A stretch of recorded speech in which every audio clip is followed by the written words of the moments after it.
আজকে না একটা দারুণ ঘটনা ঘটেছে, চলো তোমাদেরকেও দেখাই। সকাল সকাল বাথরুমের দরজা খুলতেই ও বাবা, ওটা কি! সকালবেলা প্রথমে হঠাৎ করে দেখেই না ভীষণ ভয় লেগে গেছিল। রাত্রিবেলা কিভাবে জানি না, ও হয়তো ভেতরে ঢুকে পড়েছে আর বেরোতে পারেনি। গুগল সার্চ করে জানতে পারলাম ওর নাম হোয়াইট বার্ন আউল, যাকে আমরা বাংলায় লক্ষ্মী পেঁচা বলি। ও সেটারই প্রজাতি। আমাদের বাথরুমের এক্সস্টের হোলটা দিয়ে রাত্রিবেলা কোনোভাবে ঢুকে পড়েছে আর বেরোতে পারেনি।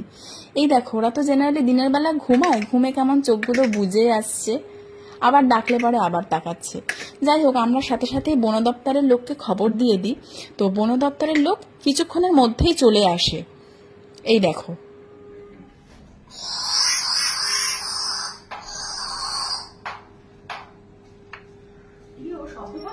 হ্যাঁ, এই দেখো মুখটা দেখো, খুব মিষ্টি না?